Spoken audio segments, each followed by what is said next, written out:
বিশ্বনবী যদি হেদায়েত দেওয়ার মালিক হতেন তাহলে তো বিশ্বনবীর চাচা আবু তালেবকে হেদায়েত করে দিতেন পারছিলেন। যেই চাচা আবু তালেব বিশ্বনবীকে সবসময় শেল্টার দিয়েছে, বাবার মতো লালন পালন করেছে, সে আবু তালেবের কপালে হেদায়েত জোটে নাই। ইন্তেকালের সময় বিশ্বনবী বারবার বলছিলেন, চাচা একবার বলেন আশহাদু আল্লা ইলাহা ইল্লাল্লাহ ওয়া আশহাদু আন্না মুহাম্মাদুর রাসূলুল্লাহ, একবার বলেন, বাকি বিতর্ক করার দায়িত্ব আল্লাহর সাথে আমার। আবু তালেব বললেন আলা মিল্লাতি আব্দুল মুত্তালিব, বুখারীর বর্ণনা।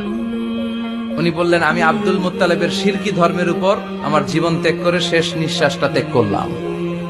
বিশ্বনবী হেদায়েত করে দিতে পারে নাই। পৃথিবীতে অনেক বাবা ছিল নবী, ছেলের হেদায়েত হয় নাই, আছে না নাই? সাইয়েদনা নূহ আলাইহিস সালাম আল্লাহর নবী, কিন্তু ছেলে কানানের হেদায়েত জুটেছে? জুটে নাই। অনেক ছেলে ছিল নবী, বাবার হেদায়েত হয় নাই। সাইয়েদনা ইব্রাহিম আল্লাহর নবী ছিল না?